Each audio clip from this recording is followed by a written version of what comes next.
আসুন না খেতে, আমি নিজের হাতে রান্না করেছি। আহিল কাট কাট গলায় জবাব দেয়, না, আমি খাবো না।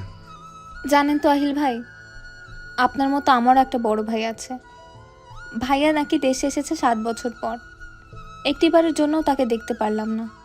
আপনাকে দেখলে আয়ুষ ভাইয়ের কথা মনে পড়ে। আমি তো আপনার বোন আহিয়ার মতোই। আপনি যেমন আহিয়ার সাথে হেসে হেসে কথা বলেন, তখন আপনার জায়গায় আয়ুষ ভাইয়াকে কল্পনা করি। আপনাকে আহিল ভাইয়ের মতো নিজের ভাই মানি। আপনি কি পারতেন না আমার জায়গায় আপনার বোন আহিয়াকে হলে তাকে ক্ষমা করে দিতে? অবশ্যই ক্ষমা করে দিতেন, কিন্তু আমি তো আর আপনার নিজের বোন না, তাই আপনারা আমায় ক্ষমা করতে পারছেন না। এখানে তোমার কোনো দোষ নেই আরশিয়া, আর আমি তোমার উপর রেগে নেই। প্রথম প্রথম রেগেছিলাম, কিন্তু পরে ভেবে দেখলাম আমরা সবাই তোমার উপর অন্যায় করছি, যা আমাদের করা উচিত হয়নি। ক্ষমা চাওয়ার হলে আমাদের চাওয়া উচিত সকলের, তোমার কাছে। না ভাইয়া, এসব কি বলছেন? আপনারা বকবেন, মারবেন, আবার বুকে টেনে নেবেন, তাহলেই চলবে। এখন আসুন না, খেয়ে দেখুন বোনের হাতের রান্নাটা। আহিল মুচকি হাসি দিয়ে টেবিলের চেয়ার টেনে বসে পড়ে খেতে। শিং মাছের ঝোলটা দিয়ে ভাত মেখে মুখে নিয়ে আরশিয়াকে জানায় রান্নাটা মোটামুটি ভালো হয়েছে। আরশিয়া কথাটা শুনে তৃপ্তি মাখা একটা হাসি দেয়। তার শ্রমগুলো বিফলে যায়নি। রাফিয়া ক্লাসে ঢুকে মিহিকার মাথা খারাপ বানিয়ে ফেলেছে। আয়ুষ কে হয়, কই থাকে, তার ফেসবুক অ্যাকাউন্ট কোনটা, ব্লা ব্লা ব্লা ব্লা। মিহিকা আর না পেরে বলে আয়ুষের বিয়ে ঠিক হয়ে গেছে, তাই শুধু শুধু টাইম ওয়েস্ট করে লাভ নেই। কথাটা শোনা মাত্রই মুখটা কালো হয়ে যায় রাফিয়ার। হে নিয়ে আর কোনো কথা হয়নি দুজনের মাঝে। কলেজ শেষে গেটের বাইরে আসতে দেখতে পায় আয়ুষ গাড়ি নিয়ে অপেক্ষা করছে। মিহিকা আয়ুষের সামনে গিয়ে দাঁড়ায়। তুমি আবার আসতে গেলে কেন? আমি তো চলেই যেতাম। আমি যে কেন এসেছি এটা তো চোট মাথায় ঢুকবে না। চল বাড়ি গিয়ে দেখবি সামিরা কি কাহিনী শুরু করছে। কেন আপাই আবার কি শুরু করছে? আগে গাড়িতে উঠ, তারপর বলছি। মিহিকা আয়ুষের মতোই গাড়িতে উঠে বসে। আয়ুষও গাড়িতে উঠে গাড়ি চালাতে শুরু করে। তা বলো না, কি শুরু করছে সামিরা আপাই? সামিরা এখনই বিয়ে করবে না। মামি যে কেন সামিরাকে না জানিয়ে পাত্রপক্ষকে আসতে বলল, তার কদিন পর পরীক্ষা, এসব নিয়ে। চাচি কিন্তু কাজটা ঠিক করেনি। আপাই তো ঠিক কথাই বললো। তার কি বিয়ের বয়স হয়েছে নাকি? আর সামনে এক্সাম। আপাই বিয়েতে কনস্ট্রাকশন দেবে নাকি এক্সামে? হয়েছে, তুই আর এই কথা বলিস না। তোর মনে হয় বিয়ের বয়স হয়েছিল? নাক টিপলে তো দুধ বের হয়, সে আবার ড্যাং ড্যাং করে বিয়ে করতে গিয়েছিল। তোর আন্দাজে সামিরা অনেক বুদ্ধিমতী।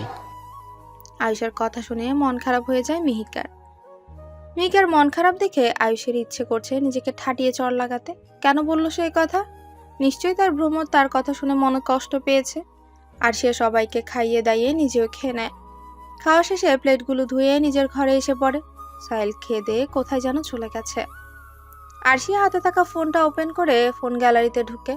ফোন গ্যালারিতে থাকা আয়ুষ, টিপু খান, আরশি বেগম, মিহিকা, আরমান, সামিরা, মমতাজ বেগম সবার ফটো বের করে দেখতে থাকে। টিপু খানের পিকটা বুকের সাথে জড়িয়ে ধরে নীরবে কান্না করতে লাগলো। সরি বাবা, পারলে ক্ষমা করে দিও। আমি সাহিলকে বিয়ে না করলে একসাথে 4-4টা জীবন নষ্ট হয়ে যেত। আমার ভাইটা যে চিরকালের মতো মিহিকাকে হারিয়ে ফেলতো। আমি সেই ছোটবেলা থেকেই ভাইয়ের চোখে দেখেছি মিহিকার জন্য একাকার সমান ভালোবাসা। চোখের পানিটুকু মুছে ফোন কলে গিয়ে আয়ুষের নাম্বারে কল লাগায়। আয়ুষ সবেই মিহিকাকে নিয়ে বাড়ি ফিরেছে। বসার রুমে টপকে সিঁড়িতে উঠতে যাবে, তখনই আয়ুষের ফোনটা বেজে ওঠে। পকেট থেকে ফোন বের করে দেখে আরশিয়ার ফোন।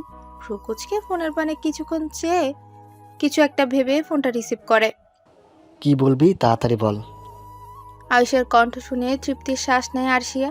অনেকদিন পর ভাইয়ের আওয়াজ শুনতে পেল। ভাইয়া, কেমন আছো? ভালো।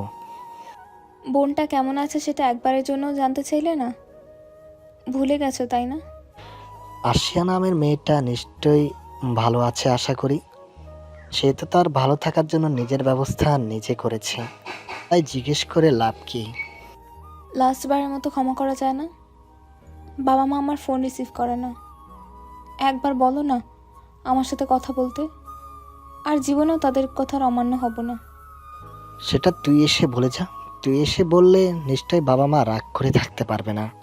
তুই তো সামনে এসে তাদেরকে বুঝিয়ে সুঝিয়ে ক্ষমা চাইতে পারতিস, কিন্তু তুই তো তা করিসনি। ভাইয়া তুমি অন্তত আমায় বোঝো। তুমি যেভাবে মিহিকাকে অন্য কারোর সাথে দেখতে পারবে না, আমিও সাহিলকে অন্য কারোর সাথে দেখতে পারবো না। তুমি যেমন মিহিকাকে ভালো। চুপ, এসব কি বলছিস? ভাইয়া আজ অন্তত মিথ্যা বলো না। আমি জানি তুমি মিহিকাকে ভালোবাসো। আমি দেখেছি তোমার চোখে ওর প্রতি কেয়ারিং ভালোবাসা। আয়েশার কিচ্ছু না বলে ফোনটা কেটে দেয়। হার্ষিয়া ভাইকে এভাবে ফোন কেটে দেওয়াতে নিঃশব্দে হেসে ব্যালকনিতে চলে যায়। মেয়েকা বাসায় এসে থেকে সামিরার পেছনেই লেগে আছে। সামিরা মুখ গোমরা করে বসে আছে। সামিরাকে দুহাত দিয়ে জড়িয়ে ধরে। আপাই এভাবে রেগে থাকলে কি চলবে বলো? আর চাচিরও তো বয়স হচ্ছে, তাই চাচি চাচ্ছে তোমার বিয়েটা দিয়ে দিতে। আর আজ দেখতে আসলেই তো বিয়ে হয়ে যাচ্ছে না। পাত্র দেখবে, পছন্দ না হলে চাচিকে জানাবে। চাচি চাচি তোমার অমতে বিয়ে কখনোই দেবে না। আরশিয়ার কথা শুনে তপ্ত শ্বাস ফেলে উঠে আয়নার সামনে গিয়ে চুলগুলো ঠিক করে পরনে সুতির কাপড়টা ভালো মতো টেনে মাথায় নেয়। এরই মধ্যে বসার রুম থেকে চাচি উঠে এসে সামিরাকে নিয়ে যায়। পাত্রপক্ষরা এসে গেছে। মিহিকাও পিছু পিছু আসে। ড্রয়িং রুমে আসতেই এক ঝটকা খায়। তার সামনে দুটো মহিলার সাথে অভি বসে আছে। সামিরা এখনো মাথা উঁচু করে খেয়াল করেনি যে তাকে আর কেউ না, অভি নামের ছেলেটাই দেখতে এসেছে। অভির মা মমতাজ বেগমকে উদ্দেশ্য করে বলে, মমতাজ, তোমার মেয়ে কিন্তু আমার পছন্দ হয়েছে। কি ভারী মিষ্টি দেখতে। ভাগ্যিস সেদিন তোমার সাথে তোমার মেয়েকে মার্কেটে দেখেছিলাম। অভির মা রাশেদা বেগমের কথা শুনে সামিরা মাথা উঁচু করে দেখে সেদিন মার্কেটে দেখা সেই মহিলার থেকে চোখ সরিয়ে পাশে তাকাতেই বসা থেকে উঠে দাঁড়ায় সামিরা। সামিরাকে এভাবে দাঁড়াতে দেখে সবাই ভ্রুকুচকে তাকায়। সবার চাহনি দেখে সামিরা আবারও বসে পড়ে। সামিরার পাশে দাঁড়ানো মিহিকার পানে একবার অসহায় দৃষ্টিতে তাকায়। অভির প্রথমে এ বাড়িতে ঢুকতেই খটকা লেগেছিল, কারণ কালই তারা এই বাড়িতে এসেছিল। আর এই বাড়ির মেয়ে তো মিহিকা, তার মানে কি মিহিকার সাথে বিয়ের প্রস্তাব এসেছে? এসব কল্পনা জল্পনা করতে করতে বাড়ির ভেতরে ঢুকে। কিন্তু সামিরাকে দেখে প্রথমে চমকে গেলেও পরক্ষণেই নিজেকে সামলে নেয়। এর মধ্যেই আরমান সাহেব এসে সোফায় বসে। আজ সামিরাকে দেখতে আসবে বলে তিনি তাড়াতাড়ি অফিস থেকে বাসায় এসেছে। আরমান সাহেব সোফায় বসে অভিকে দেখে বলল, আরে অভি, তুমি? অভির মা রাশেদা বেগম আরমান সাহেবের উদ্দেশ্যে বলে, ভাই, আপনি কি কোনোভাবে আমার ছেলেকে চিনেন? আগে চিনতাম না, কালকে চিনেছি অভিকে। কাল এসেছিল অভি আর আইলে আমাদের বাসায়। আপনার ছেলে কিন্তু খুব বুদ্ধিমান। আরমান সাহেবের কথা শুনে রাশেদা বেগম হেসে ওঠে। এভাবেই আরো টুকটাক কথা হয়। এরই মধ্যে রাশেদা বেগমের পাশে থাকা ফারজানা বেগম অভির চাচি বলে ওঠে, ভাবির মেয়ে তো আমরা আগে থেকেই পছন্দ করেছি। আমরা এখন বিয়ের দিকে আগাতে চাচ্ছি, যদি আপনাদের মত থাকে তো। মমতাজ বেগম তড়িঘড়ি করে শুধায়, না না, এতে মত না থাকার কি আছে। আমি চাইছি অবি আর সামিরা আগে নিজেদের মধ্যে একটু কথোপকথন করে নিক, তারপর না হয় আগাই। হ্যাঁ, এটা ভালো কথা বলেছেন। এ মিহিকা, হ্যাঁ চাচি বলো। সামিরা আর অবিকে নিয়ে ছাদে যা। আচ্ছা বলেই বসা থেকে সামিরাকে উঠিয়ে ছাদে নিয়ে চলে যায়। পেছন পেছন অভিও আসে ছাদে। মিহিকা সামিরাকে ছাদে রেখে পেছনে ফিরে চলে যেতে নিলে অভিকে দেখতে পায়। অভির দিকে একটা মেয়েকে হাসি দিয়ে সিঁড়ির কাছে এসে কান পাতে। অভি গিয়ে সামিরার পাশে দাঁড়ায়। দুজনের মুখ থেকে কোনো রকমে আওয়াজ বের হচ্ছে না। সামিরা নিজের হাত কচলাচ্ছে। সব নীরবতা ভেঙে অভি বলে ওঠে, তোমার কি আমাকে বিয়ে করতে কোনো আপত্তি আছে? না মানে আমি কি বোঝাতে চাচ্ছি তুমি বুঝতে পারছো? অভির কথা শুনে সামিরা নিঃস্বরে শুধায়, আমার মায়ের কথাই শেষ কথা। তিনি যদি মনে করেন আপনার সাথে বিয়ে দিলে আমি সুখী হব, তো আমার কোনো আপত্তি নেই। তবুও তোমার তো নিজস্ব একটা মতামত আছে।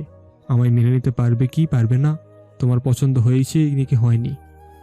আমার মতামত আমার আম্মুকে আমি জানিয়ে দিয়েছি। আমি এক্সামের আগে কোনো বিয়ের প্যারা নিতে চাই না। আর পছন্দের কথা বলছে, আপনাকে অপছন্দ করার জন্য কোনো রিজন তো দেখছি না। দেখতে শুনতে তো ভালোই। মিহিকা এদের কথোপকথন শুনে চোখ মুখ কুচকে বিড়বিড়ে শুধায়, দূর, এরা কিসের কথাবার্তা বলে? একটু রোমান্টিক রোমান্টিক কথাবার্তা বল, তা না আমাকে পছন্দ হয়েছে। তোমার মতামত কি? কথাগুলো বলে মুখ ভেঙচি দিয়ে সিঁড়ি বেয়ে নিচে চলে যায়। আহিল মিটিং এর জন্য একটা ক্যাফেতে এসে বসে আছে। প্রায় আধা ঘন্টা হতে চলল, কিন্তু যার সাথে মিটিং তার আসার কোনো নামগন্ধ নেই। ধৈর্য হারা হয়ে বসা থেকে উঠে ঘুরতে নেবে, আর সাথে সাথে কারোর সাথে ধাক্কা খায়। অপর ব্যক্তি পড়ে যেতে নিলে আহিল দুহাত দিয়ে আঁকড়ে ধরে। সাদি আজ প্রথম তার বাবার পরিবর্তে একা একা এসেছে ডিল ফাইনাল করতে। এমনিতে আজ দেরি হয়ে গেছে আসতে, তার উপর এমন একটা অঘটন। আহিল মেয়েটাকে ছেড়ে সোজা হয়ে দাঁড়ায়। মেয়েটাকে পর্যবেক্ষণ করে দেখে মেয়েটার পরনে নেভি ব্লু কালারের কুর্তি, চুলগুলো পিঠ অব্দি ছাড়া, হাতে রয়েছে কিছু ফাইলপত্র। মেয়েটাকে আহিল দেখে তড়িঘড়ি করে সরি বলে পাশে থাকা টেবিলেই বসে পড়ে। আহিল একবার মেয়েটার পানে চেয়ে ক্যাফে থেকে বেরিয়ে মিস্টার সাদমান হুসাইনকে ফোন করে। সাদমান হুসাইন আহিলের ফোন পেয়ে ফোনটা রিসিভ করে। আহিল তার আসার কথা জিজ্ঞেস করলে সাদমান হুসাইন জানায় উনি আসতে পারবে না, ওনার পরিবর্তে ওনার মেয়েকে পাঠানো হয়েছে, ডিলটা তার মেয়ের সাথেই হবে। আহিল সাদমান হুসাইনের কথা শুনে শুধায়, কিন্তু আমি তো আপনার মেয়েকে চিনি না, বুঝবো কিভাবে আপনার মেয়ে কোনটা? আমি ফোন নাম্বার সেভ করছি, তুমি কথা বলো। ততক্ষণে তো চলে গেছে মনে হয় ক্যাফেতে। আহিল ফোনটা কেটে দিতেই সাথে সাথে ফোনে একটা মেসেজ আসে। মেসেজটা চেক করে দেখে সাদমান হুসাইন একটা নাম্বার পাঠিয়েছে। আহিলের আর বুঝতে বাকি নেই এটা তার মেয়ের নাম্বার। আহিল সাদমান হুসাইনের দেওয়া নাম্বারে কল দেয়। সাদি এসে থেকে বসে আছে আর বিরক্ত হচ্ছে। কখন আসবে লোকটা? আজ ফ্রেন্ডদের সাথে সন্ধ্যায় দেখা করার কথা, এখন বাজে 3টে। এসব ভাবনার মাঝে সাদিয়ার ফোনে কল আসে। হ্যালো, আপনি কি সাদমান হুসাইনের মেয়ে বলছেন? আমি তার মেয়ে। আপনি কে? আমি আহিল বলছি। অনেকক্ষণ ধরে ক্যাফেতে এসে আপনার জন্য ওয়েট করছি, কিন্তু আপনার তো আসার নামগন্ধও নেই। আরে আমিও তো ক্যাফেতে এসে বসে আছি, আপনি কই? কি, আপনিও ক্যাফেতে? আমি তো ক্যাফের বাইরে এসেছি। ওয়েট, আমি ভেতরে আসছি। আপনি কোথায়? আপনি ভেতরে এসে দেখুন, ফার্স্ট 2 টেবিলের পরেই পাশের টেবিলটাতে বসে আছি। সাদিয়া ফোনের স্ক্রিনে অচেনা নাম্বার দেখে ভ্রু কুঁচকে ফোনটা রিসিভ করে কানে নিতেই ওপাশ থেকে ভেসে আসে। আহিল সাদিয়ার কথা মতো ক্যাফের ভেতরে গিয়ে তার বলা টেবিলটা সামনে গিয়ে দাঁড়াতে টাসকি খায়। সাদিয়া তখন ফোনের ভেতরে ডুবে ছিল। সামনে কারো উপস্থিতি পেয়ে মাথা উঁচু করে তাকিয়ে দেখে তখনকার সেই ছেলেটা। সাদিয়া ভ্রু কুঁচকে জিজ্ঞেস করে, কিছু বলবেন? সাদিয়ার কথা শুনে আহিল মুচকি হাসি দিয়ে বলে, আমি আহিল। সাদিয়া বসা থেকে উঠে দাঁড়ায়। ওহ, আই এম এক্সট্রিমলি সরি তখনকার ঘটনার জন্য। It's okay. তা শুরু করা যাক মিটিংটা। ইয়া, তাহলে শুরু করা যাক। আয়ুষ মিহিকাকে ড্রপ করে নিজের বাসায় চলে আসে। আশিয়ার সাথে কথা বলে আয়ুষ মা বাবার ঘরের দিকে যায়। আরুষি বেগম আর টিপু খান কিছু একটা নিয়ে দুজনের মধ্যে কথা হচ্ছিল। এর মধ্যে আয়ুষ এসে দরজায় টোকা নাড়ে। আরুষি আর টিপু খান দরজার দিকে চেয়ে দেখে আয়ুষ। আরুষি খান আয়ুষকে ঘরে আসতে বলে। আয়ুষ ঘরের ভেতর ঢুকে বিছানার এক প্রান্তে গিয়ে বসে। টিপু খান একবার আয়ুষের পানে চেয়ে শুধায়, কিছু বলবে নাকি আয়ুষ তুমি? টিপু খানের কথা শুনে আয়ুষ একটু নড়ে চড়ে বসে, জিহ্বা দিয়ে শুকনো ঠোঁট জোড়া ভিজিয়ে নেয়। আসলে বাবা, আমি আরশিয়ার ব্যাপারে কথা বলতে এসেছি। আয়ুষের মুখে আরশিয়ার কথা শুনে টিপু খানের মুখে আধার নেমে আসে। কাট কাট গলায় শুধায়, তুমি ওই মেয়ের ব্যাপারে কোনো কথা বলবে না। তোমায় সেদিন বলেছি আরশিয়া নামের কোনো মেয়ে নেই আমার। বাবা, তুমি এটা বলতে পারো না। আশিয়া ভুল করেছে, সেটার জন্য ও অনুতপ্ত। কেউ মন থেকে অনুতপ্ত হলে ক্ষমা চাইলে তাকে ক্ষমা করে দিতে হয়। এটা তুমি শিখিয়েছিলে আমাদের, আর তুমিই ভুলে গেছো। আজ আমি আর কোনো কথা শুনবো না। আরশিয়াকে আমি ওই বাড়ির থেকে আনবো। সাথে কেউ বাজে ব্যবহার করবে না। ফাদার কেউ যদি ওর সাথে বাজে ব্যবহার করেছো, আমি আবার বিদেশ চলে যাব।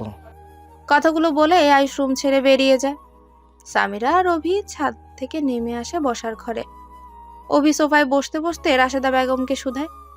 মা, আমি এখনই বিয়ে করতে চাই না। অভির কথা শুনে উপস্থিত সকলে আশ্চর্য হয়ে তাকায় অভির দিকে। সামিরা মাথা উঁচু করে অভির দিকে চেয়ে মৃদু হাসে।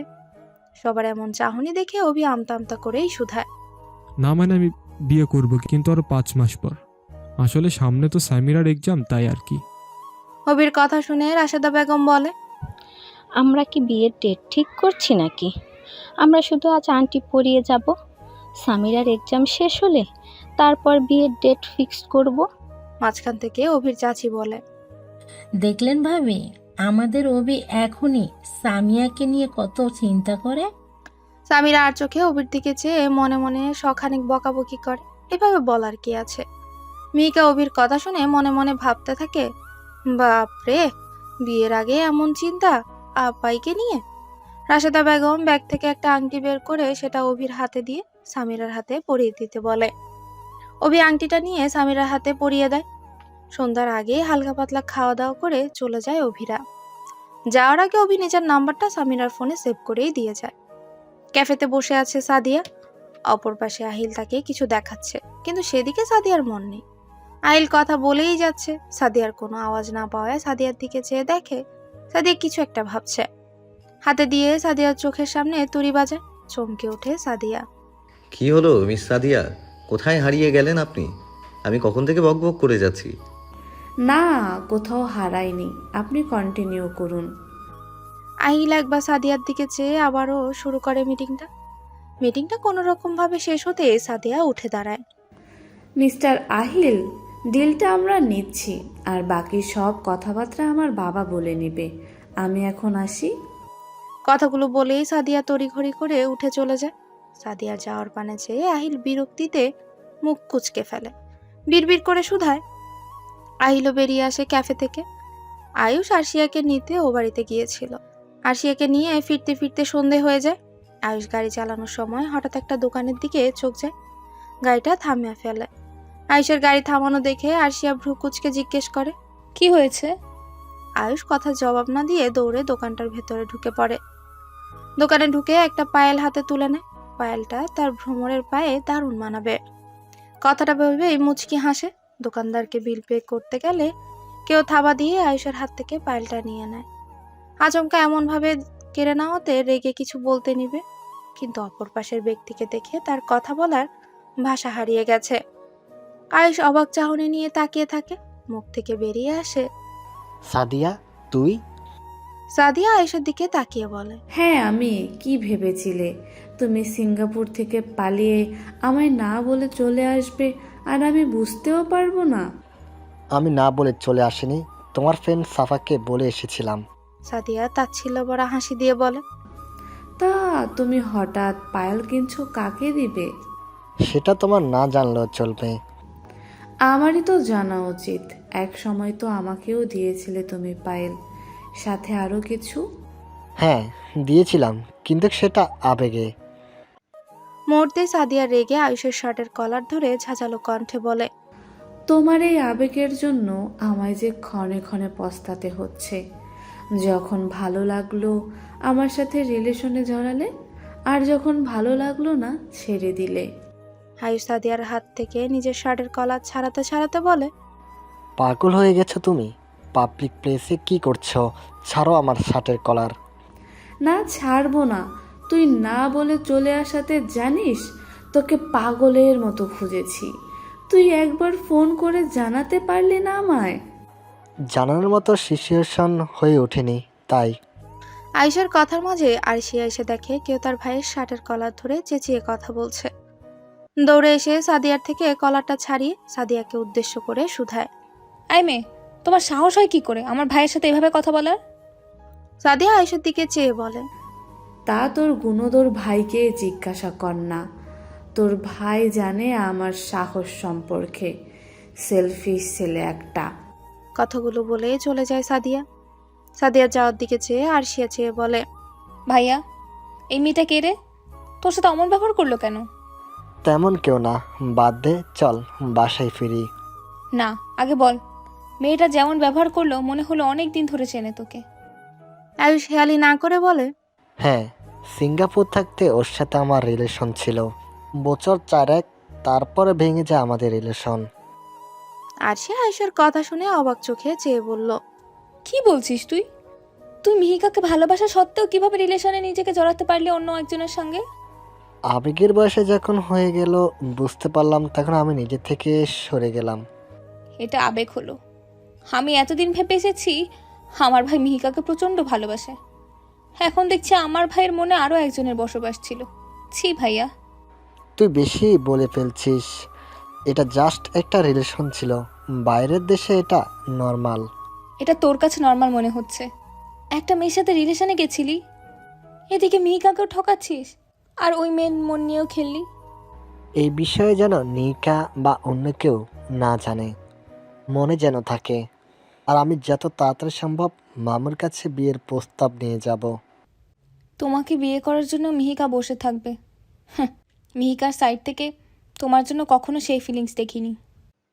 কিছুটা খোঁচা মেরে কথাগুলো বলে আরশিয়া। আয়ুষ আর কোনো কথা না বলে গাড়িতে উঠে পড়ে।